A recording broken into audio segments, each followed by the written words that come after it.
والله طيب አንቺ ልብቱ አዲስ አደብ ደግሞ አንቺ ለምን ቆሎ ነው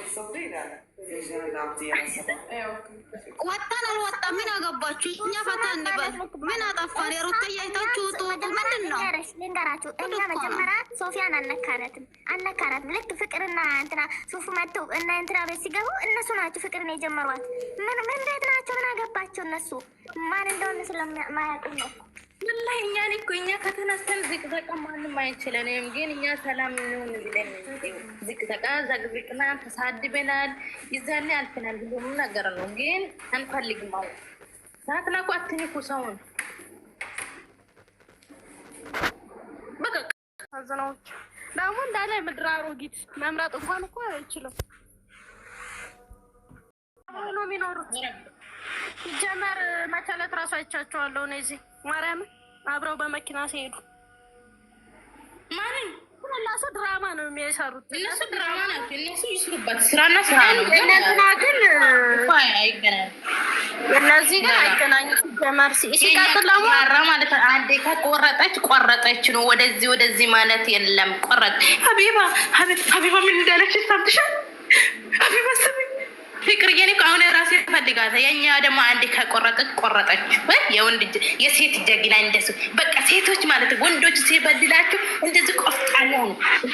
በቃ ከፍቅር እየተማሩ ማለት ነው ሁሉም ነገር ወረብ አንቺ አልሽ አይደል እንደ ከማታውቂው ከባንጋሊ ወልደሽ ለእናትሽ የምትልኪ ፍቅርንም ከዳጊ ምናምን የምትይው አንቺ አልሽ ከማይታወቅ ከሌላ ሀገር ወልደሽ የምትልኪ ባሉ ምናምን ነው ያለችው።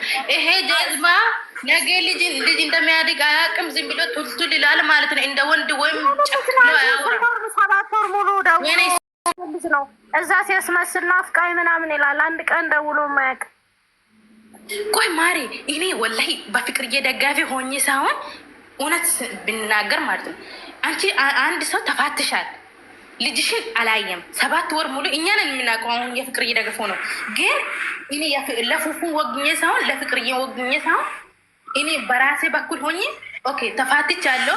ያ ሰው ልጅን አልጠየቀም። ከ7 ወር በኋላ ልጅን ብሎ ቢመጣ አንቺ ትሰጫለሽ?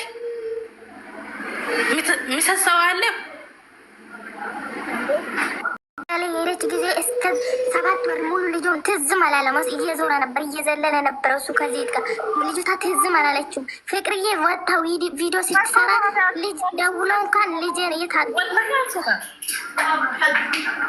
ላልሆነ ያን መኪና ሲዘል ያንን እያስገባ ሲሸጉር መኪና ውስጥ ምን ፈጣሪ ደግሞ በ7 ሰዓት ሰክሮ ሲሄድ አጋለጠው።